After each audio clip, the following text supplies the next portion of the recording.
All. तो कैसे हो आप सब। आज के इस वीडियो में हम सॉल्व करने वाले हैं एम्स जोधपुर का जो 2023 का क्वेश्चन पेपर आया था उसके क्वेश्चंस हम आज सॉल्व करने वाले हैं, ठीक है, जो कि बहुत ही ज़्यादा फ्रूटफुल रहेंगे आपके अपकमिंग कंपटीशन एग्ज़ाम के लिए। जो अभी मेनली जो आपका अपकमिंग कंपटीशन एग्ज़ाम आने वाला है AIIMS CRE 2025 part 2 between 22 to 24 दिसंबर। तो उसकी प्रिपरेशन के लिए जैसा कि मैंने आपको शॉर्ट वीडियो के थ्रू इन्फॉर्मेशन दी थी कि अपन फोकस करेंगे सबसे पहले एम्स के प्रीवियस ईयर क्वेश्चन पेपर पे, और जो अपना ओवरऑल रहेगा वो भी हम इंक्लूड करेंगे, ठीक है। तो अभी जो हमने लास्ट वीडियो में हमने सॉल्व करा था एम्स CRE का जो पेपर हुआ था 2023 का दिसंबर में वो, और अब हम डिस्कस कर रहे हैं 2023 में जो एम्स जोधपुर के लिए, एम्स जोधपुर की परमानेंट वैकेंसीज़ के लिए जो इंडिविजुअल पेपर हुआ था उसके क्वेश्चंस हम आज सॉल्व करने वाले हैं, ठीक है। क्लास शुरू करने से पहले मैं आप सबको एक और इन्फॉर्मेशन दे देती हूँ। ये है एस्पायरेंट्स के टेस्ट सीरीज़। तो जो भी ऐसे स्टूडेंट है जो अपनी प्रिपरेशन कर रहे हैं, जिनके पास थ्योरेटिकल कंटेंट पूरा है, इनफैक्ट MCQs भी है, but as you all know जो टेस्ट सीरीज़ है, ठीक है, टेस्ट सीरीज़ है वो एक बहुत ही इंपॉर्टेंट रोल प्ले करती है आपके प्रिपरेशन के लिए। तो आई गेस कि एस्पायरेंट्स की जो टेस्ट सीरीज़ है वो आपके लिए बेस्ट रहेगी, बजट फ्रेंडली भी एंड अकॉर्डिंग टू नॉलेज, और ये जितना आपको कंटेंट दे रही है उस पर भी, ठीक है। ओनली 399 में आपके पास सारे एग्ज़ाम के टेस्ट पेपर होंगे, MCQs की PDF होगी, टॉपिक वाइज कंटेंट भी मिलेगा, और इसी के साथ आपको 15,000 प्लस वन लाइनर इनके सॉल्यूशंस भी मिलेंगे। चैट डाउट सपोर्ट भी अवेलेबल है इफ़ इन केस अगर आपको इशू है, कोई भी डाउट है तो उससे रिलेटेड। और एक और जो प्लस पॉइंट है कि अगर आप कोड लगाओगे रेडिएशन, ठीक है, अगर आप इस टेस्ट सीरीज़ को बाय करते वक्त कोड लगाओगे रेडिएशन तो आपको 5% ऑफ और मिलेगा। मतलब ये जो ओवरऑल प्राइस है आपका 399, इस पर भी आपको 5% ऑफ मिलेगा। तो बहुत ही बेनिफिशियल सा रहेगा। तो अपने प्रिपरेशन में आप टेस्ट सीरीज़ बाय कर सकते हैं, ठीक है। तो स्टार्ट करते हैं आज की वीडियो को फ्रॉम क्वेश्चन नंबर 1। पहला क्वेश्चन बोल रहा है the ideal range of image intensifier use in fluoroscopy is, ठीक है, कि इमेज इंटेंसीफायर जो कि हम फ्लोरोस्कोपी में यूज़ कर रहे हैं, जो कि हम लाइव इमेजिंग में यूज़ कर रहे हैं, उसकी आइडियल रेंज क्या है। पहला ऑप्शन है 4 इंचेस टू 10 इंचेस, दूसरा है 2.5 to 15 इंचेस, तीसरा है 3.2 to 10 इंचेस, या फिर 15 to 25 इंचेस, ठीक है। तो जो आइडियल रेंज है वो क्या है भाई, जो हम कॉमनली यूज़ कर रहे हैं इमेज इंटेंसीफायर फ्लोरोस्कोपी के अंदर, जिनकी जो इनपुट इंटेंसीफायर साइजेस है वो ranging from 6 inches, 9 inches, 12 inches and up to 15 inches. तो जो ideal range mentioned in many radiologies are 2.5 to 15 inches. तो क्या हो जाएगा इसका answer, option number B. Next question पे चलते हैं हम। नेक्स्ट क्वेश्चन बोल रहा है which parameter in the operator console of the x ray tube determines the penetrability of x rays. कौन सा पैरामीटर होता है एक्सरे ट्यूब के कंसोल पे जो कि क्या डिटरमाइन करेगा, एक्सरेज की पेनिट्रेबिलिटी, मतलब जो एक्सरेज है वो कितना पेनिट्रेट कर सकती है। ये इनमें से कौन सा फैक्टर डिसाइड करेगा, पेनिट्रेशन, क्वालिटी, कौन डिसाइड करेगा, बिल्कुल KVP, that is option number C. Next question है हमारा question number 3, first degree burn induces, ठीक है। बात करते हैं हम बर्न की, मेनली पेशेंट केयर के अंदर। तो हम देखते हैं first degree burn, second degree burn, ऐसे 3 टाइप ऑफ बर्न होते हैं, first degree, second degree and third degree, ठीक है। ये डिपेंड करता है कि भाई कितना सीवियर बर्न है, ठीक है भाई। छोटा सा बर्न है जैसे फर्स्ट डिग्री, उसको हम क्या बोल देते हैं, फर्स्ट डिग्री बर्न, जो कि मेनली होममेड जैसे एलोवेरा जेल वगैरह हमने लगा रही तो उससे ठीक हो जाएगा। सेकंड डिग्री बर्न में क्या होता है कि हमें नीड होगी, ठीक है, हमें ड्रेसिंग्स की, मतलब हमें फर्स्ट एड की, जो प्रॉपर फर्स्ट एड के अलावा भी जो हॉस्पिटल वाला और जो हॉस्पिटलिटी है उसकी भी हमें नीड होगी। थर्ड डिग्री बर्न तो एकदम सीवियर वाला हो जाता है, जिसके अंदर जो भी पार्ट अफेक्ट हुआ है उसकी नर्व्स तक क्या हो जाती है, किल हो जाती है, ठीक है। तो क्वेश्चन क्या बोल रहा है, फर्स्ट डिग्री बर्न इंड्यूसेस, भाई इनमें से कौन सा सिम्टम हो जाएगा फर्स्ट डिग्री बर्न का मेनली, कि मतलब फर्स्ट डिग्री बर्न इनमें से कौन सा फैक्टर इंड्यूस करेगा। स्टमक एक, head pen, itching, redness and swelling. तो अगर किसी के भी बर्न है, फर्स्ट डिग्री बर्न है, मतलब थोड़ा सा भी जलता है तो हमारे पर्टिकुलर उस पार्ट पे क्या हो जाती है, रेडनेस और स्वेलिंग आ जाती है, that is option number D. अगर सेकेंड डिग्री होता है ब्लिस्टर्स का फॉर्मेशन हो जाता है, जिसको हम बोलते हैं फफूले बोल देते हैं ना। नेक्स्ट क्वेश्चन है हमारा, which dose leads to permanent sterility in women during prepuberty. ठीक है, तो अगर हम बात करते हैं परमानेंट स्टेरिलिटी की वुमेन्स के अंदर, जो परमानेंट स्टेरिलिटी की थ्रेशोल्ड है फीमेल्स के अंदर, तो वो वेरी करती है किसके साथ, एज के साथ। ठीक है, मतलब कि प्री प्यूबर्टी में भाई रेजिस्टेंस हाईएस्ट रेजिस्टेंट होती है तो परमानेंट स्टेरिलिटी ज़्यादा डोज पे आएगी। ठीक है, एडल्ट वुमेन है तो लोअर टॉलरेंस होती है एज बढ़ने के साथ, तो जो परमानेंट स्टेरिलिटी है वो कम डोज पे ही हो जाएगी। तो वो हम देख लेते हैं एक बार। प्री प्यूबर्टी का हमसे पूछा है, प्री प्यूबर्टी में क्या होता है, हाईएस्ट रेजिस्टेंट होगा। तो जो परमानेंट स्टेरिलिटी है, हाईएस्ट रेजिस्टेंस होता है, तो जो परमानेंट स्टेरिलिटी है वो आती है मेनली 8 to 9 ग्रे पे। ठीक है, वही अगर हम बात करें प्यूबर्टी की, तो प्यूबर्टी में आ जाती है परमानेंट स्टेरिलिटी 6 से 7 ग्रे पे ही। और अगर मैं बात करूँ एडल्ट वुमेन की, ठीक है, एडल्ट वुमेन क्या होता है, इनका लो टॉलरेंस होगा as as increases.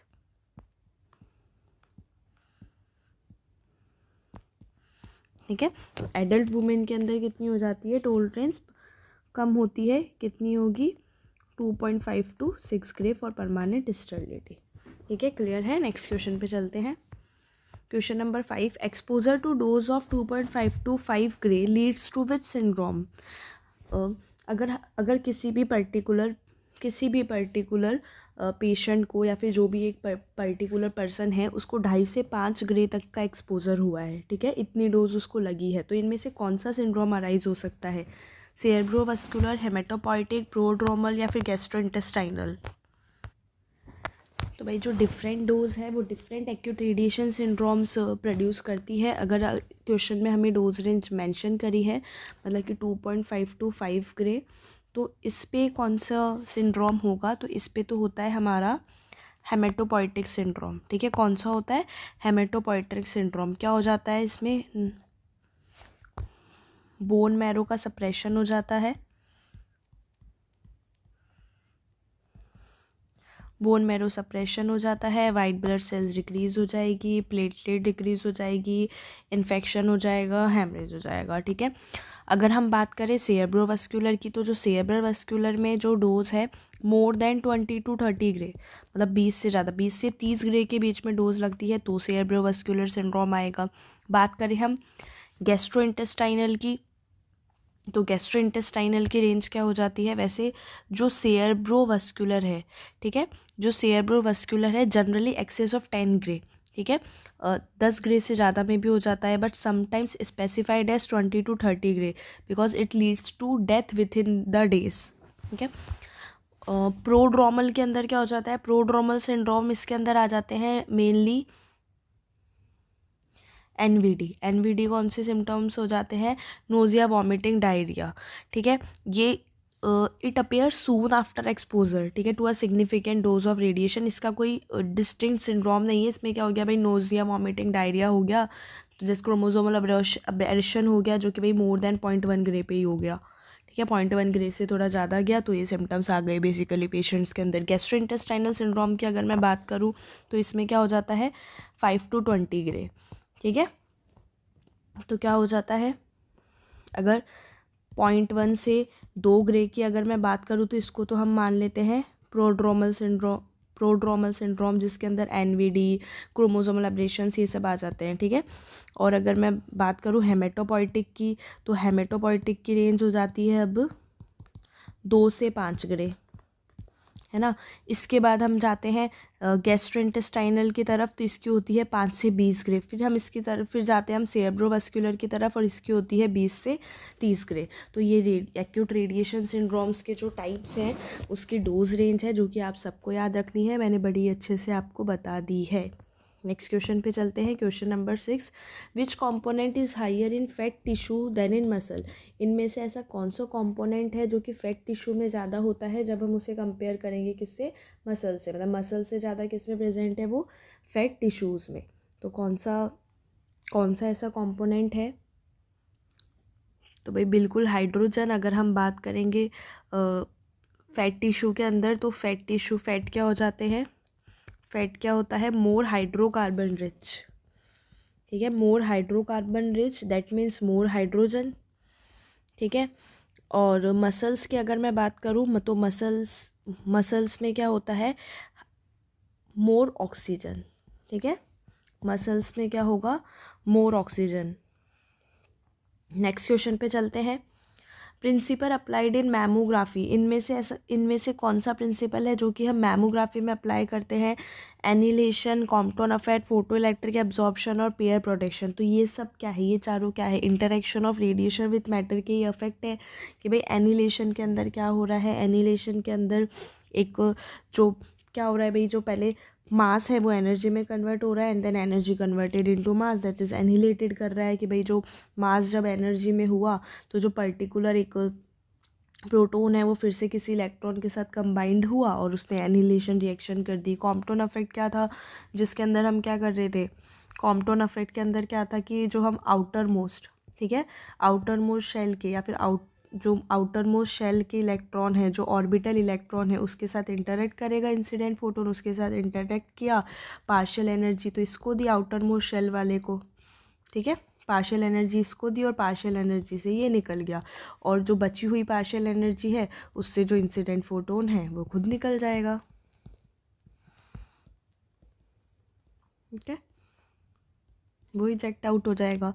Photo electric absorption की अगर मैं बात करूँ तो इसके अंदर इंसिडेंट फोटोन किसके साथ इंटरेक्ट करता है, इनर मोस्ट शेल इलेक्ट्रॉन के साथ, इनर मोस्ट शेल इलेक्ट्रॉन के साथ ये इंटरेक्ट करेगा, और जब ये इनर मोस्ट शेल इलेक्ट्रॉन के साथ इंटरेक्ट करेगा तो क्या होगा, इसने क्या किया, वहाँ से पूरी एनर्जी, ठीक है, इसने क्या किया, होल एनर्जी इसने किसको दे दी, इंसिडेंट फोटोन ने पूरी की पूरी एनर्जी जिस इनरमोस्ट शेल इलेक्ट्रॉन के साथ इंटरेक्ट किया उसको दे दी। अब ये इस एनर्जी के साथ क्या हो गया, इजेक्ट आउट हो गया फ्रॉम द एटम, क्या हो गया, मतलब बेसिकली आयनाइजेशन। अब भाई आयनाइजेशन हो गया तो ये जो जगह है वो तो क्या हो गई, वेकेंट हो गई। अब ये जो वेकेंट स्पेस है इसको भरने कौन सा आएगा, इससे जो आउटर मोस्ट शेल वाला है वो आया इसको भरने, और ये जब आया इसको भरने तो इसने क्या करी, कैरेक्टरिस्टिक, ठीक है, कैरेक्टरिस्टिक रेडिएशन या कैरेक्टरिस्टिक एक्सरेज इमिट करी, और जब इसने कैरेक्टरिस्टिक एक्सरेज या कैरेक्टरिस्टिक रेडिएशन इमिट करी और जब ये इमिट हो रही होगी, ठीक है, आउटर तक बाहर तक जाएगी, इमिट हो रही होगी, इस दौरान अगर ये कोई इलेक्ट्रॉन रिमूव करता है तो उस इलेक्ट्रॉन को हम क्या बोल देते हैं, ऑगर इलेक्ट्रॉन, ठीक है। पेयर प्रोडक्शन क्या हो जाता है, पेयर प्रोडक्शन जो कि minimum 1.02 mega electron what energy के अंदर होगा, फिर ये किसके साथ इंटरेक्ट करेगा, क्लोज टू द न्यूक्लियस, ठीक है, एकदम न्यूक्लियर फील्ड में जाएगा। जब ये न्यूक्लियर फील्ड में गया तो इसने क्या किया, इसने 2 आयन पेयर क्रिएट कर दिए 0.511 इलेक्ट्रॉन वोल्ट के, ठीक है, और इसी के अंदर जाके क्या हो जाती है, एनिलेशन, जो कि हम किस में यूज़ करते हैं, पैट स्कैन के अंदर। तो अब ये क्या पूछ रहा है कि भाई इनमें से ऐसा कौन सा प्रिंसिपल है जो कि हम मैमोग्राफी में अप्लाई करते हैं। तो भाई अभी मैंने बताया भाई फोटो इलेक्ट्रिक एब्जॉर्प्शन के अंदर कैरेक्टरिस्टिक एक्सरे प्रोड्यूस हो रही है, और ये जो कैरेक्टरिस्टिक एक्सरेज है वो हम किस में यूज़ कर रहे हैं, मैमोग्राफी के अंदर। तो कौन सा प्रिंसिपल अप्लाइड हो जाएगा मैमोग्राफी के अंदर, फोटो इलेक्ट्रिक एब्जॉर्प्शन, ठीक है।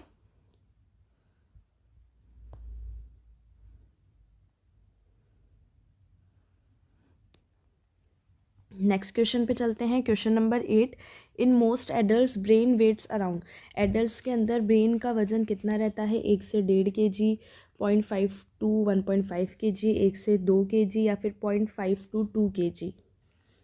भाई एडल्ट्स के अंदर क्या हो जाता है, वैसे बेसिकली 1.3 से 1.4 kg होता है, तो कौन सी रेंज आ जाएगी, 1 से 1.5 kg के बीच में।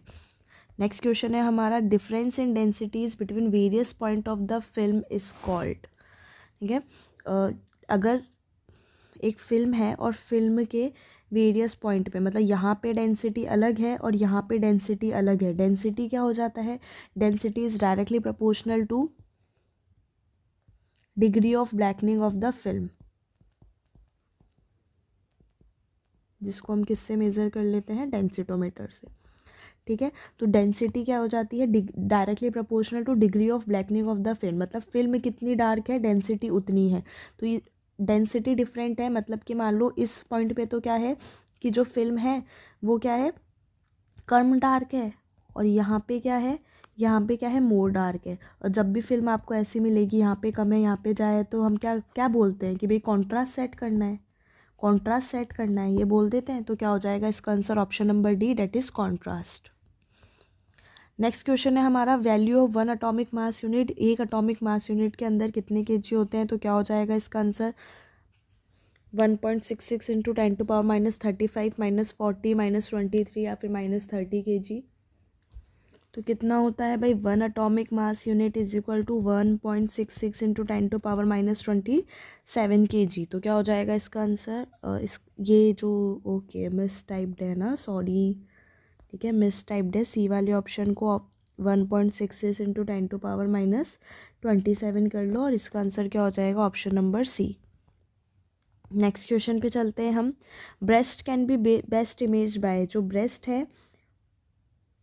ब्रेस्ट है उनको हम इनमें से कौन सी मॉडलिटी से बेस्ट इमेज कर सकते हैं, मतलब उसकी बेस्ट इमेजिंग इनमें से कौन सी इमेजिंग मॉडलिटी से हमें मिलेगी।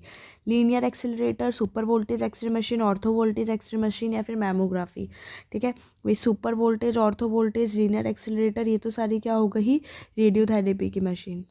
ठीक है, इसको तो हम कहाँ यूज़ ले रहे थे, रेडियोथेरेपी के थेरेपी में, ना कि इमेजिंग में। जो मैमोग्राफी है वो किसके लिए है, डेडिकेटेड टू,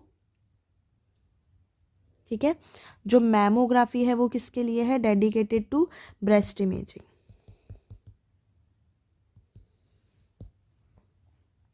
नेक्स्ट क्वेश्चन है हमारा, range of density of x-ray film used in routine work. Routine work में हम जो एक्सरे फिल्म यूज़ कर रहे हैं उसकी डेंसिटी रेंज कितनी होती है। ठीक है, तो आइडियली अगर मैं रेंज देखूँ डेंसिटी ऑफ एक्सरे फिल्म की, तो वो होती है 0.25 से 2.0। तो इसमें कौन सा ऑप्शन हो जाएगा इसके अकॉर्डिंग, ऑप्शन नंबर बी। ठीक है, ऑप्शन नंबर बी हो जाएगा। मतलब क्या हो गया कि भाई अगर 0.5 से नीचे है डेंसिटी तो बहुत ज़्यादा लाइट हो जाएगी, इमेज हमें बिल्कुल नहीं देखेगी। 1.5 से ज़्यादा है तो बहुत ज़्यादा डार्क हो जाएगी। ठीक है, नेक्स्ट क्वेश्चन है हमारे, unit use to express radiation exposure rate. जो रेडिएशन एक्सपोजर रेट है उसको हम कौन सी यूनिट से एक्सप्रेस करेंगे, voltage per centimetre, joule per kg, milliroentgen per hour या फिर कूलाम पर केजी। तो भाई जो रेडिएशन एक्सपोजर रेट है वो कॉमनली एक्सप्रेस्ड होती है इन मिलीरोंजन पर आवर। ठीक है, जो कूलाम पर केजी है वो तो क्या हो जाता है, SI unit of exposure, but it is use for total exposure. ये टोटल एक्सपोजर में यूज़ होती है, ना कि रेट के लिए। तो ये यहाँ पे कंफ्यूज नहीं होना है। ठीक है, टोटल एक्सपोजर जहाँ हमें मेज़र करना है तो कूलॉम पर केजी, और मिलीरोंजन पर आवर जो कि एक्सपोजर रेट बताएगी हमें। ठीक है, वोल्टेज पर सेंटीमीटर किसकी हो जाती है, इलेक्ट्रिक फील्ड स्ट्रेंथ की, और जूल पर केजी क्या हो जाता है, ग्रे हो जाता है, जो कि क्या करता है, एब्जॉर्ब डोज। ठीक है, एब्जॉर्ब डोज की एसआई यूनिट होती है जो कि grey. Energy absorb per unit mass यही बताएगा, ये ना कि रेट बताएगा। ठीक है, तो इसका आंसर क्या हो जाएगा, मिलीरोंजन पर आवर। नेक्स्ट क्वेश्चन पे चलते हैं। Which particle is ejected during positive beta decay. Positive beta decay के दौरान इनमें से कौन सा पार्टिकल इजेक्ट होता है, neutrino, neutron, alpha particle, anti neutrino. ठीक है, तो भाई बीटा डिके है, अल्फ़ा पार्टिकल तो हीलियम डिके में होता है, न्यूट्रॉन भी नहीं होगा इसमें। इसके अंदर क्या होता है, पॉजिटिव, देखो बीटा डिके की जब भी हम बात करेंगे, ये मोड्स ऑफ डिके में आ जाते हैं। मोड्स ऑफ डिके में आ जाते हैं हमारे, मोड्स ऑफ डिके में आ जाते हैं हमारे alpha decay, beta positive decay, beta negative decay, electron capture, internal conversion और आइसोमेरिक ट्रांजिशन, और बेसिक फिजन फ्यूजन भी आ जाते हैं इसमें, है ना। ठीक है, तो इसी में से एक क्या है हमारा, बीटा डिके। तो जब भी हम बीटा डिके की बात करते हैं तो दो होता है, एक तो होता है बीटा नेगेटिव और एक होता है beta positive decay. Beta negative decay क्या होता है भाई, न्यूट्रॉन रिच। इसका मतलब क्या है कि जो न्यूट्रॉन है वो प्रोटॉन में कन्वर्ट हो रहा है। ठीक है, बीटा पॉजिटिव डिके किस में होता है, प्रोटॉन रिच में। इसके अंदर क्या है कि जो प्रोटॉन है वो न्यूट्रॉन में कन्वर्ट हो रहा है। तो और इसके अंदर क्या होता है कि भाई ठीक है, अब क्या हो जाता है न्यूट्रिनो एंटी न्यूट्रिनो। अब यहाँ न्यूट्रिनो एंटी न्यूट्रिनो क्या है, जो क्या करते हैं, न्यूट्रिनो को हम ऐसे करेंगे और एंटी न्यूट्रिनो को ऐसे डिनोट करते हैं। ये क्या करते हैं, कैरी करते हैं डीके एनर्जी या जो ट्रांजिशन एनर्जी है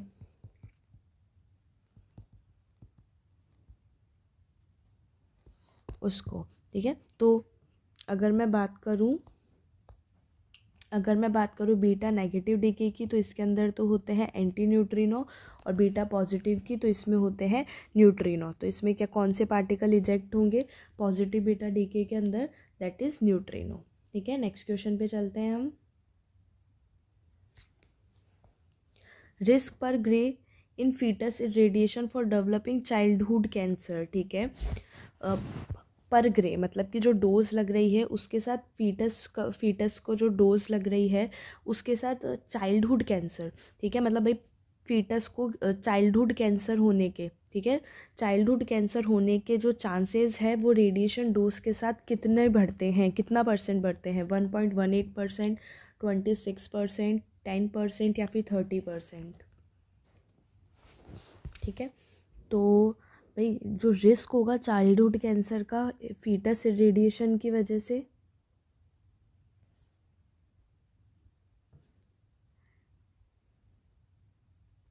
फीटस इरेडिएशन की वजह से वो according to ICRP international commission on radiation protection वो क्या था कि भाई 6% पर ग्रे। ठीक है, मतलब हर ग्रे के साथ 6% रिस्क बढ़ेगा कि जो फीटस को चाइल्डहुड कैंसर डेवलप हो सकता है। ठीक है, तो अकॉर्डिंग टू द ऑप्शन कौन सा आंसर हो जाएगा इसका, option number C, close to the हम देखेंगे ना रेंज के। नेक्स्ट क्वेश्चन है हमारा, original phosphor used in x-ray intensifying screen. In x-ray intensifying screen में हम एज अ फॉस्फर कौन सा मटेरियल यूज़ करते हैं, crystalline calcium tungstate, crystalline aluminium tungstate, crystalline copper tungstate या फिर सॉलिड कैल्शियम टंगस्टेट। तो क्या हो जाएगा इसका आंसर, बिल्कुल क्रिस्टलाइन कैल्शियम टंगस्टेट। ठीक है, which is a self activated phosphor that emits blue light when expose to x rays. Next question है हमारा, relative spin density of liver. Liver की रिलेटिव स्पिन डेंसिटी कितनी होती है।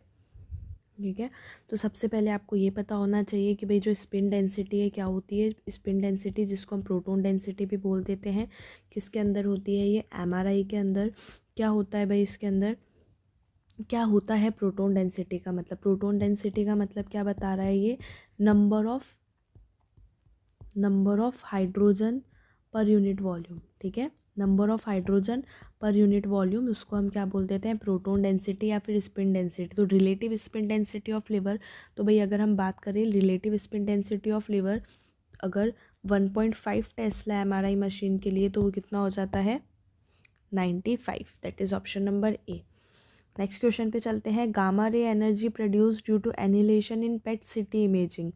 गामा रे एनर्जी प्रोड्यूस्ड, ठीक है, क्या बोल रहा है क्वेश्चन, भाई कितनी गामा रे एनर्जी प्रोड्यूस होगी जो पेट सिटी के अंदर जो एनिलेशन का प्रोसीजर हो रहा है। जब ऊपर भी एनिलेशन आया था तभी मैंने बता दिया था पेट सिटी के अंदर यूज़ में आता है। ठीक है, तो भाई कितनी गामा रे एनर्जी प्रोड्यूस होगी due to annihilation in PET CT imaging.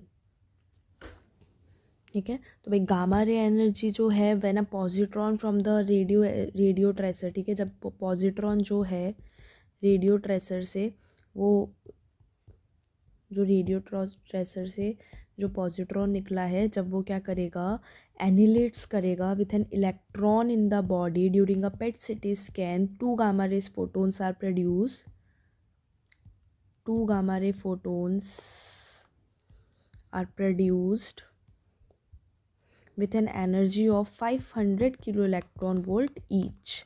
तो क्या हो जाएगा इसका answer, option number C. Next question पे चलते हैं हम, difference between densities on x-ray film is called. ये हमने देख चुके हैं कि भाई जो difference between density on x-ray film, density के बीच में जो डिफरेंस है तो मैं बता चुकी हूँ, density is directly proportional two degree of blackening of the film. ठीक है, डिफरेंस का मतलब क्या हो गया कि भाई कहीं पे ब्लैकनिंग ज़्यादा है, कहीं पे कम है, तो इसके डिफरेंस को हम क्या बोल देते हैं, कॉन्ट्रास्ट। नेक्स्ट क्वेश्चन है most common anode angle used in diagnostic x-ray tube. Most common anode angle जो कि हम डायग्नोस्टिक एक्सरे ट्यूब में यूज़ करते हैं, तो कितना यूज़ करेंगे? 30 से 60 डिग्री, 45 से 90 डिग्री, 12 से 15 या फिर 45 से 50। तो जो मोस्ट कॉमन एनोड एंगल है वो कितना है? 12 से 15 डिग्री, जो कि हम यूज़ करते हैं डायग्नोस्टिक एक्सरे ट्यूब में। ऐसा unit of equivalent dose, equivalent dose क्या हो जाती है? जो कि पर्टिकुलर, ठीक है, पर्टिकुलर किसी बॉडी पार्ट का जो डोज है जिसको हम क्या बोलते थे? इक्विवेलेंट डोज, और होल बॉडी वाले को क्या बोलते थे? Affective dose. तो ऐसा यूनिट की अगर मैं बात करूँ इक्विवेलेंट डोज के ऐसा यूनिट की, तो वो क्या हो जाती है? साइवर्ट। और इफेक्टिव डोज की भी क्या होती है? साइवर्ट। Recommended average annual effective dose for radiation worker according to ICRP 103, that is International Commission on Radiation Protection। तो अगर मैं बात करूँ recommended average annual effective dose for radiation worker, तो जो average annual effective dose है radiation worker के लिए according to ICRP and AERB both, वो कितनी है? 20 मिलीसाइवर्ट एवरेज ओवर, ठीक है, 20 millisieverts averaged over 5 consecutive years and 30 millisieverts in and 30 millisieverts in any single year, ठीक है, किसी सिंगल ईयर में कितना? 30 मिलीसाइवर्ट और 20 millisievert average annual effective dose, that is average over 5 consecutive years. तो इसका आंसर क्या हो जाएगा? Option number B. इसके अलावा एक होता है एनसीआरपी, ठीक है, इसका जो क्वेश्चन है वो आया था अभी CRE 25 पार्ट 1 के अंदर, ठीक है, कि भाई NCRP national commission on radiation protection के अकॉर्डिंग जो एनुअल डोज है, एनुअल अफेक्टिव डोज है रेडिएशन वर्कर्स के लिए वो कितनी है? तो इसके अकॉर्डिंग कितनी है? 50 मिलीसाइवर्ट पर ईयर, ठीक है। नेक्स्ट क्वेश्चन पे चलते हैं। Which characteristic of x ray spectra does not change with target material. इनमें से ऐसा कौन सा कैरेक्टरिस्टिक है एक्सरे स्पेक्ट्रम का जो कि टारगेट मटेरियल के साथ चेंज नहीं होता? Intensity, wavelength of characteristic lines, shape of continuous spectrum या फिर कट ऑफ वेवलेंथ। तो भाई टारगेट मटेरियल के साथ इंटेंसिटी चेंज हो जाएगी, वेवलेंथ चेंज हो जाएगी, शेप चेंज हो जाएगी कंटिन्यूस स्पेक्ट्रम की, लेकिन कट ऑफ वेवलेंथ चेंज नहीं होगी because it depends only and only on tube voltage, ठीक है। ये किस पे डिपेंड करती है? सिर्फ ट्यूब वोल्टेज पे, ठीक है। और ये जो बाकी है ये सारे डिपेंड करते हैं, डिपेंड करेंगे ऑन द टारगेट मटेरियल, जैसे कि टंगस्टन का है या मॉलिब्डेनम का है, इन सब पे डिपेंड करेगा। लेकिन जो कट ऑफ वेवलेंथ है वो is determined by the tube voltage, kinetic energy of the incident electrons, ठीक है। फॉर्मूला क्या हो जाता है इसका? hc/ev। Here h is Planck's constant, c is speed of light, e is equal to charge of electron and v is equal to accelerating voltage। Next question पे चलते हैं। Thickness of x-ray film base, ठीक है, जो x ray film का base होगा उसकी thickness कितनी होती है? तो कितनी हो जाएगी? That is option number A 0.2 mm, ठीक है। होता क्या है बेस? ट्रांसपेरेंट फ्लेक्सिबल पीस होता है प्लास्टिक का, most often made from polyester. Next question है dimension of the dark room. Dark room का डायमेंशन कितना होगा? Square feet and ceiling. तो क्या हो जाएगा आंसर? बिल्कुल 100 square feet and 11 feet ceiling, ठीक है। टिपिकल डार्क रूम शुड 10 से 11 तो 10 से 11 फीट सीलिंग हो जाती है, और 80 से 100 स्क्वायर फीट क्या हो जाता है? Enough to accommodate film processing equipment, जो इसका वॉल्यूम होता है। नेक्स्ट क्वेश्चन है हमारा P wave in ECG represent, ठीक है। ECG के अंदर जो पी वेव है वो इनमें से क्या रिप्रेजेंट करती है कि भाई अब क्या हुआ है? Atrial repolarization, ventricular repolarization, ventricular depolarization या फिर ऑट्रियल डीपोलराइजेशन। तो अगर हम बात करें ECG की तो कुछ इस तरीके से होगी, परफेक्ट तो नहीं बना पाऊँगी मैं, जैसा भी ऐसे कुछ होती है ना, यहाँ पे P, यहाँ पे Q, ये R, ये QRS कॉम्प्लेक्स बन गया, और यहाँ पे T होता है, ठीक है, यहाँ पे T होता है। तो P वेव क्या रिप्रेजेंट करेगा इसमें? भाई P वेव तो क्या रिप्रेजेंट करता है? ऑट्रियल डीपोलराइजेशन, ऑट्रियल डीपोलराइजेशन, तो इसका आंसर तो क्या हो गया, ऑप्शन नंबर डी। ऑट्रियल डीपोलराइजेशन का मतलब क्या हो गया कि भाई जो बोथ ऑट्रिया है वो क्या हुई है, कॉन्ट्रैक्ट हुई है, ठीक है। और अगर वही मैं बात करूँ QRS कॉम्प्लेक्स की, तो ये क्या बताता है हमें कि जो वेंट्रिकल्स है वो कॉन्ट्रैक्ट हुई है, मतलब ये क्या बोलता है, वेंट्रिकुलर डीपोलराइजेशन। और ये टी वेव क्या बोलती है, वेंट्रिकुलर रीपोलराइजेशन, ठीक है। और क्या पूछ सकता है इसमें, इसके अलावा एक और होता है एलिवेशन ऑफ ST सेगमेंट। अगर ये जो ये ECG ऐसे है, अगर इसमें ये इस तरीके से बनती है, ऐसे PQRS और ये T, ठीक है, ऐसे, तो ये क्या हो गया, एलिवेशन ऑफ ST सेगमेंट। तो ये क्या रिप्रेजेंट करता है, ये कौन सी कंडीशन रिप्रेजेंट करता है, मायोकार्डियल इन्फेक्शन, ठीक है। नेक्स्ट क्वेश्चन पे चलते हैं। Radioactivity was discovered by, radioactivity की डिस्कवरी किसने करी थी, तो किसने करी थी, हेनरी बैक्यूरेल ने, while working on the uranium salts.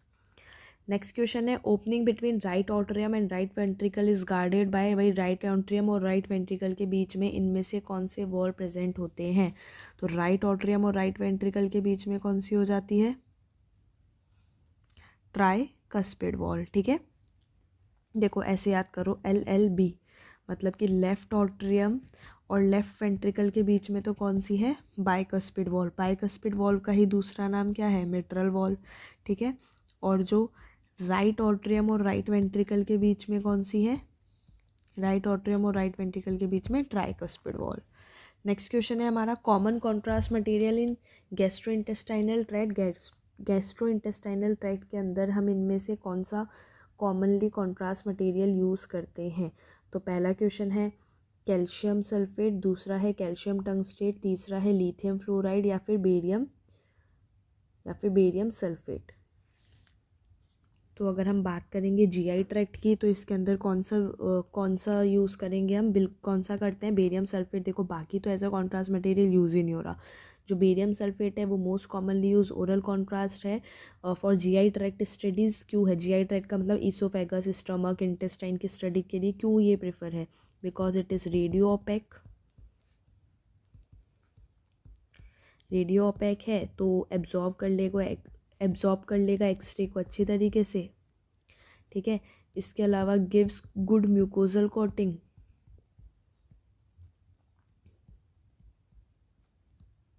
And not absorb by the body, ठीक है। नेक्स्ट क्वेश्चन पे चलते हैं, question number 30, organ to be protected during pelvis x-ray exam. जब पेल्विस का एक्सरे कर रहे हैं हम, तो इनमें से ऐसा कौन सा ऑर्गन है जो कि हमें प्रोटेक्ट करना चाहिए, आइज, लंग्स, गोनेट्स या थायराइड। पेल्विस की अगर हम बात करें तो पेल्विस में इनमें से आई कौन सा ऑर्गन रहा है, आइज पेल्विस में नहीं है, लंग्स पेल्विस में नहीं है, गोनेट्स है और थायराइड नहीं है। तो गोनेट्स क्या है, जब भी हम पेल्विस का एक्सरे एक्सपोज कर रहे हैं तो जो रिप्रोडक्टिव ऑर्गन है वो हमें प्रोटेक्ट करना है। कैसे प्रोटेक्ट करेंगे हम, गोनाड शील्डिंग यूज़ करके, ठीक है, गोनाड शील्डिंग यूज़ करके, to protect fertility and reduce hereditary risk. Next question पे चलते हैं, in x ray tube smaller focal spot size is required. भाई एक्सरे ट्यूब के अंदर हम smaller focal spot size prefer करते हैं, तो इसका रीज़न क्या है, किस लिए, for sharp radiographic films, for magnification, for reducing heat production, for increasing average x ray energy. तो भाई एक्सरे ट्यूब के अंदर जो हम स्मॉल फोकल स्पॉट यूज़ कर रहे हैं वो किस लिए कर रहे हैं, लेस ज्योमेट्रिक अनशार्पनेस। अभी जो ज्योमेट्रिक अनशार्पनेस अगर कम हुई है तो इमेज क्या हो गई, इमेज क्या मिली हमें, शार्पर, तो for sharp radiographic films. Next question है हमारा, element uses contrast agent in patient imaging. इनमें से ऐसा कौन सा एलिमेंट है जो कि हम यूज़ करते हैं as a contrast agent in patient imaging. Contrast agents होते क्या हैं, जो कि हमें क्या बताएंगे कि जो हमारा ऑर्गन ऑफ इंटरेस्ट है उसको अलग हाईलाइट करेंगे as compare to the surrounding materials. तो वो किसकी मदद से होगा, कॉन्ट्रास्ट मटेरियल्स की वजह से, कॉन्ट्रास्ट एजेंट से। तो भाई कौन से ऐसे कॉन्ट्रास्ट एजेंट है जो कि यूज़ करते हैं पेशेंट इमेजिंग में, आयोडीन 53, कार्बन 6, कार्बन 29 या आयरन 26, तो कौन सा यूज़ करते हैं, बिल्कुल Iodine 53. Iodine is used for CT, IVP, angiography because of its high atomic number and strong X-ray absorption. और जो यूनिवर्सली कॉन्ट्रास्ट मीडिया, जो आयोडिनेटेड कॉन्ट्रास्ट मीडिया भी हम यूज़ कर रहे हैं, वो कौन सा है? आयोएक्सोल. नेक्स्ट क्वेश्चन है shielding thickness of x-ray unit. तो भाई जो शील्डिंग थिकनेस कितनी हो जाएगी एक्सरे यूनिट के अंदर? तो भाई जो स्टैंडर्ड प्रोटेक्टिव एरियाज हम यूज़ कर रहे हैं, लेड, एप्रॉन, थायराइड शील्ड, तो it uses 0.5 mm lead equivalent. तो that is option number B, 0.5. Next question है हमारा full form of IVU. IVU की फुल फॉर्म क्या हो जाएगी? तो भाई IVU की फुल फॉर्म क्या हो जाती है? Intravenous urography. क्या होता है ये? क्या होता है IVU? Contrast based imaging technique है.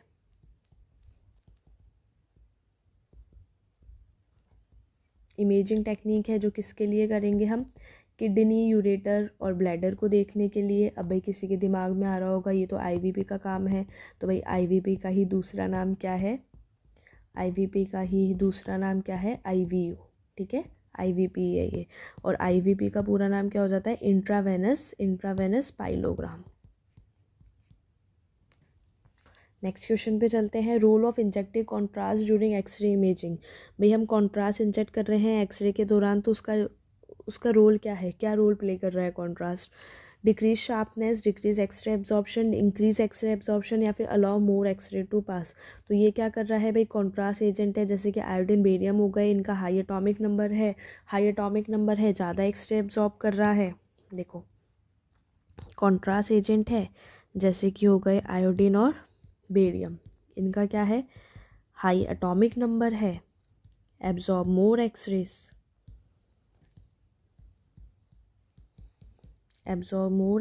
And appear white.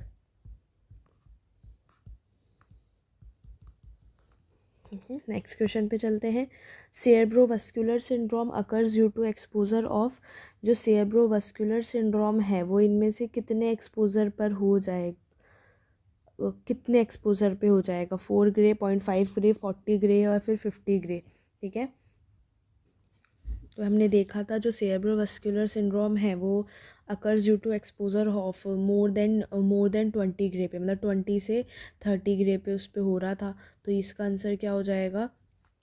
कौन सा रेंज में आ रहा है? ठीक है, या फिर मान लो 30 से 50 पे भी चला गया. मतलब इसका मतलब क्या हुआ कि भाई अबाउट 20 हो रहा है, अबाउट 20 सेरेब्रोवास्कुलर सिंड्रोम होने लग गया. अब जैसे जैसे डोज बढ़ रही है तो इसका मतलब क्या हो रहा है कि मतलब जो फैटल है, मतलब अब कम फैटल विद इन 48 आवर्स जो फैटल का टाइम है वो डिक्रीज़ होता जा रहा है. ठीक है, तो जैसे इसका आंसर क्या हो जाएगा जो कि रेंज में आ जाएगा? तो क्या हो जाएगा? Option number C, 40 gray. Next question है PET isotope with long half life. इनमें से ऐसा कौन सा आइसोटोप है पॉजिट्रॉन इमिशन टोमोग्राफी का जिसकी हाफ लाइफ लॉन्ग है? तो इसके लिए हमें सबकी हाफ लाइफ पता होनी चाहिए. फ्लोरीन 18 की कितनी होती है हाफ लाइफ? 110 मिनट. गैलियम 68 की 68 मिनट. कार्बन 11 की 20 मिनट. एंड रूबीडियम 82 की 75 सेकेंड. तो इनमें से सबसे ज़्यादा किसकी है? फ्लोरीन 18, 110 मिनट, जिसको हम वाइडली यूज़ करते हैं as a radioactive tracer in PET imaging. Next question है projection not use for mandible radiography. Mandible radiography के लिए हम इनमें से कौन सा प्रोजेक्शन है जो नहीं प्रेफर करते? तो भाई मैंडिबल के लिए हम लेटरल ऑब्लिक करते हैं, लेटरल करते हैं, PA करते हैं, but AP view is not use क्योंकि ये क्या कर देता है? सुपर इम्पोज कर देता है स्ट्रक्चर्स को, because it superimposes structures. Next question है element added with tungsten for x ray tube target. इनमें से कौन सा एलिमेंट है जो कि हम टंगस्टन के साथ ऐड करेंगे एक्सरे ट्यूब टारगेट के लिए? Iron, carbon, rhenium, gold. तो हम क्या ऐड करते हैं? रेनियम ऐड करते हैं. क्यों? बिकॉज रेनियम क्या करता है? इंक्रीज़ करता है ड्यूरेबिलिटी ट्यूब की, और इसी के साथ strength, and reduces cracking of anode during rotation. Next question है हमारा ब्रेडिकार्डिया डिनोट्स. ब्रेडिकार्डिया का क्या मतलब होता है? तो भाई ब्रेडिकार्डिया का मतलब होता है डिक्रीज इन हार्ट रेट. वहीं टैकीकार्डिया का क्या मतलब हो जाता है? टैकीकार्डिया का मतलब होता है इंक्रीज इन हार्ट रेट. ठीक है, नेक्स्ट क्वेश्चन पे चलते हैं. रिकमेंडेड डार्क रूम टेम्परेचर, मतलब जो रिकमेंडेड है, जो आइडियल है डार्क रूम का टेम्परेचर वो कितना रहता है, तो भाई कितना रहेगा 18 से 20 डिग्री सेल्सियस। ये आइडियल है फिल्म प्रोसेसिंग के लिए बिकॉज इट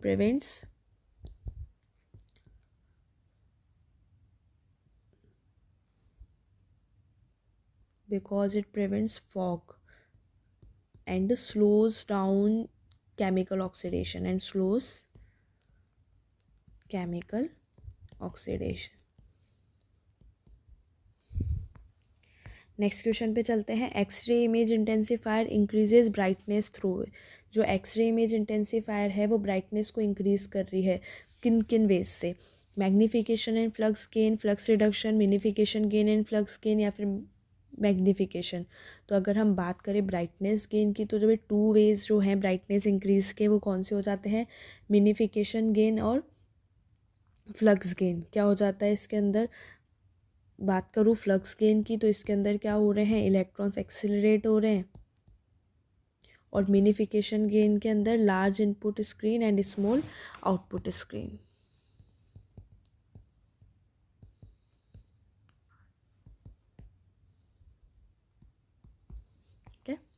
नेक्स्ट क्वेश्चन है हमारा, element located near face of transducer.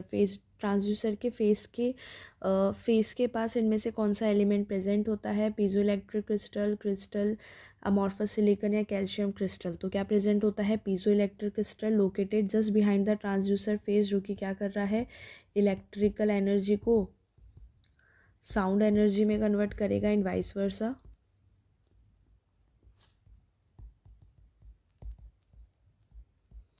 Next question पे चलते हैं। Intensity of x-rays depends on kV/MA kVp² या 1/MA²। तो भाई जो इंटेंसिटी है एक्सरे की is directly proportional to kVp²। ठीक है, x-ray beam intensity quantity plus quantity increases with square of kVp, that is option number C. Next question है हमारा, component not belonging to x-ray tube. इनमें से ऐसा कौन सा कंपोनेंट है जो कि एक्सरे ट्यूब से बिलोंग नहीं करता? तो एनोड, रोटर, स्टेटर, क्लिस्ट्रॉन या कैथोड। तो भाई एनोड, रोटर, स्टेटर जो एनोड का ही पार्ट है, रोटेटिंग एनोड का। कैथोड, एनोड कैथोड क्या है? इलेक्ट्रोड्स है। जो क्लिस्ट्रॉन है वो किस में यूज़ होता है? लिनैक के अंदर। ठीक है, क्या करता है ये? माइक्रोवेव जनरेट करेगा। तो क्लिस्ट्रॉन, मैग्नेट्रॉन ये हम किस में यूज़ करते हैं? Linear accelerator which is used in radiotherapy machines to generate high energetic electrons। तो या तो सिर्फ इलेक्ट्रॉन्स यूज़ कर रहा है सुपरफिशियल ट्यूमर्स के लिए, तो उसको हम बोल देते हैं इलेक्ट्रॉन बीम थेरेपी। और if it made electrons to strike the target and then x-rays are produced, and if this x-rays are used for treatment then it is called photon therapy, जो होती है जो लीनियर एक्सेलरेटर से हो रही है। ठीक है, नेक्स्ट क्वेश्चन पे चलते हैं।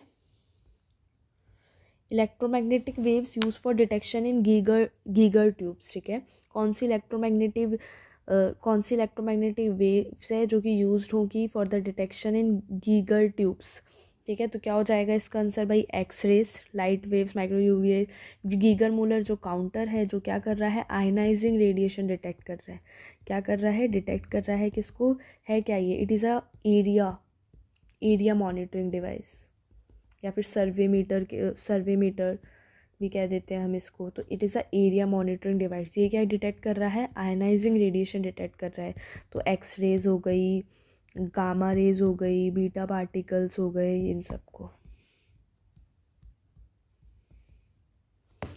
ठीक है, नेक्स्ट क्वेश्चन पे चलते हैं। Unit of magnetic flux density. Magnetic flux density की यूनिट क्या है?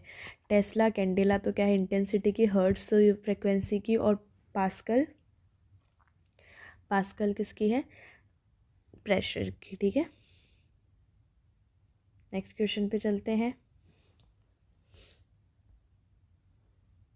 नेक्स्ट क्वेश्चन पे चलने से पहले गलती से कैंडेला इंटेंसिटी होता है, कैंडेला लाइट की यूनिट होती है। ठीक है, नेक्स्ट है हमारा cassette size for PA and lateral wrist.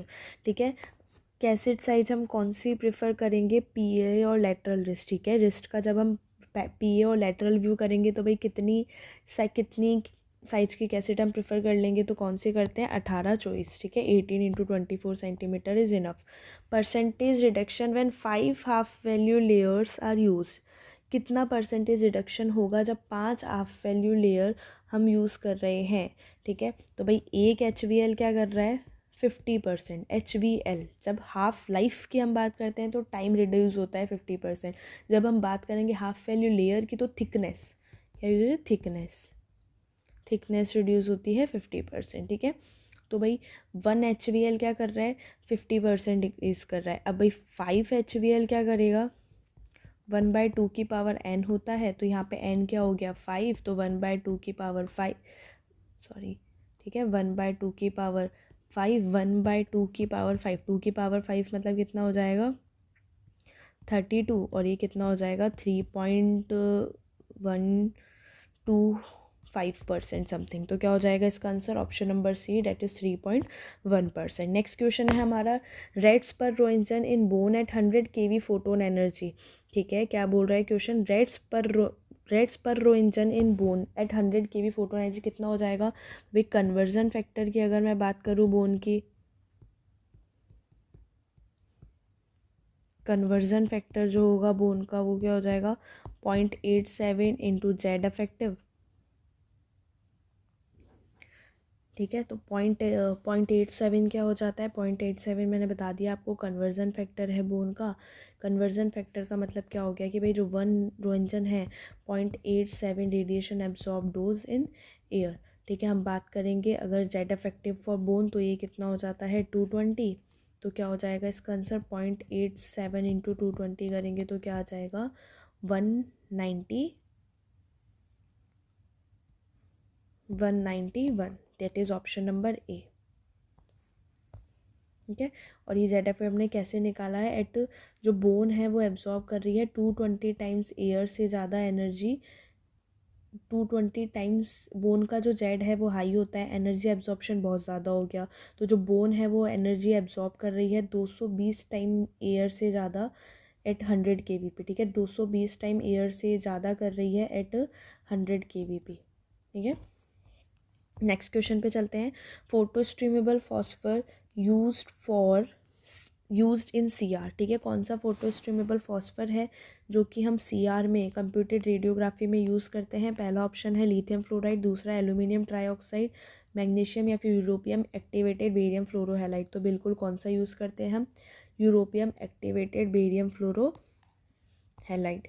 Next question है, grid material is made of, grid का जो मटेरियल है, ग्रिड क्या कर रही है, स्कैटर रेडिएशन रिड्यूस कर रही है, तो ये कौन से मटेरियल की बनी हुई होती है, high dense and high atomic number, high melting point and high atomic number, low dense low atomic number, low melting point and high atomic number. तो grid strips is made up of lead which is dense and high atomic number and absorbs scatter, that is high dense and high atomic number material. Threshold energy for photodisintegration process, अगर मैं बात करूँ photo disintegration process की, तो photo disintegration process के लिए जो threshold energy है वो कितनी हो जाती है, 15 mega electron volt, that is option number ए। क्या होता है भाई फोटो डिसइंटीग्रेशन में, क्या हो रहा है, ये फोटो डिसइंटीग्रेशन भी interaction of radiation with matter का ही पार्ट है। इसके अंदर जो इंसिडेंट फोटोन है वो जाके न्यूक्लियस के साथ इंटरेक्ट करेगा। जब ये न्यूक्लियस के साथ इंटरेक्ट करेगा तो ये पूरा यहाँ एब्जॉर्ब हो जाएगा। एज अ रिजल्ट यहाँ पे क्या होगा, एक न्यूक्लियर फ्रेगमेंट इमिट होगा, ठीक है, जो कि बहुत ही ज़्यादा हाई एनर्जी पे होता है। नेक्स्ट क्वेश्चन है हमारा, मिनिफिकेशन गेन 81 है when input screen diameter is, ठीक है। मिनिफिकेशन गेन 81 है तो जो इनपुट स्क्रीन का डायमीटर है वो कितना होगा, तो minification gain is equal to input screen का diameter upon output screen is equal to वो का होल स्क्वायर, ठीक है। मिनिफिकेशन गेन है हमारे पास 81, ठीक है, और आउटपुट ये DO अब मान लेते हैं 1 इंचेस, तो ये कितना हो जाएगा, DO 1 स्क्वायर है, यहाँ पे रूट चला जाएगा, रूट 81, तो ये कितना हो जाएगा DI, ठीक है। इनपुट स्क्रीन डायमीटर कितना हो जाएगा 9 inches, that is option number A. Next question है, मूवमेंट टूवर्ड्स मिड लाइन, ठीक है। जो मूवमेंट हो रहा है टूवर्ड्स मिड लाइन, मतलब मिड लाइन का मतलब क्या हो गया, अंदर की तरफ, ठीक है, और अगर लेटरल लाइन की तरफ है तो अलग होगा, ठीक है। एक्सटेंशन का मतलब क्या हो जाता है कि जो एंगल है दो जॉइंट्स या वर्टिकल में वो इंक्रीज़ हो रहा है। फ्लेक्शन का मतलब डिक्रीज़ हो रहा है। मूवमेंट टूवर्ड्स मिड लाइन क्या हो जाता है, एडक्शन हो जाता है। और मूवमेंट टूवर्ड्स लेटरल बाहर की साइड तो क्या हो जाता है, एबडक्शन हो जाता है। नेक्स्ट क्वेश्चन है average weight of human heart in grams. तो एवरेज वेट जो होता है ह्यूमन हार्ट का वो कितना होता है, 250 से 350 ग्राम। नेक्स्ट क्वेश्चन है component use to increase voltage in X ray production. इनमें से ऐसा कौन सा कंपोनेंट है जो कि हम वोल्टेज को इंक्रीज करने के लिए यूज़ करेंगे। वही है, अगर हम बात तो glass envelope, transformer, diode, capacitor. Capacitor store कर रहा है चार्ज को, ग्लास एनवेलप तो भाई वोल्टेज से तो इसका लेना देना ही नहीं है। ग्लास एनवेलप तो कंपोनेंट है एक्सरे ट्यूब का, ठीक है। तो एक्सरे प्रोडक्शन में वोल्टेज कौन इंक्रीज कर रहा है, डायोड क्या कर रहा है, डायोड भाई उसको एक ही सिंगल डायरेक्शन में भेजने में मदद कर रहा है। ट्रांसफार्मर क्या कर रहा है, इंक्रीज वोल्टेज। भाई टाइप्स ऑफ ट्रांसफार्मर होते हैं, तो जो स्टेप अप ट्रांसफार्मर है वो क्या करेगा, वोल्टेज को इंक्रीज करेगा in x ray protection. Next question है हमारा dosimeter using film for personal monitoring. इनमें से ऐसा कौन सा डोजीमीटर है जो कि फिल्म का यूज़ करता है पर्सोनल मॉनिटरिंग के लिए। तो वो क्या है, फिल्म बैच, ठीक है, दैट यूजेस फिल्म, ठीक है। तो आज का जो हमारे वीडियो में हमने 58 क्वेश्चन करे हैं, जो कि किसके करे हैं हमने, जो एम्स जोधपुर का, ठीक है, जो एम्स जोधपुर का पेपर हुआ था परमानेंट वैकेंसीज के लिए 2023 में, उसके क्वेश्चंस हमने यहाँ सॉल्व आउट कर लिए हैं। किसी को अगर किसी भी तरीके का डाउट है तो please let me know in the comment section. और इसके अलावा मैं आपको फिर से टेस्ट सीरीज़ का याद दिला देती हूँ। जो भी ऐसे स्टूडेंट हैं जो प्रिपेयर कर रहे हैं और जिनको टेस्ट सीरीज़ की नीड है तो वो बिल्कुल एस्पायरेंट्स की टेस्ट सीरीज़ ले सकते हैं, ठीक है। और अगर आप कोड लगाओगे रेडिएशन तो आपको उसमें और 5% लेस मिलेगा। Okay, thank you so much all of you for watching the video.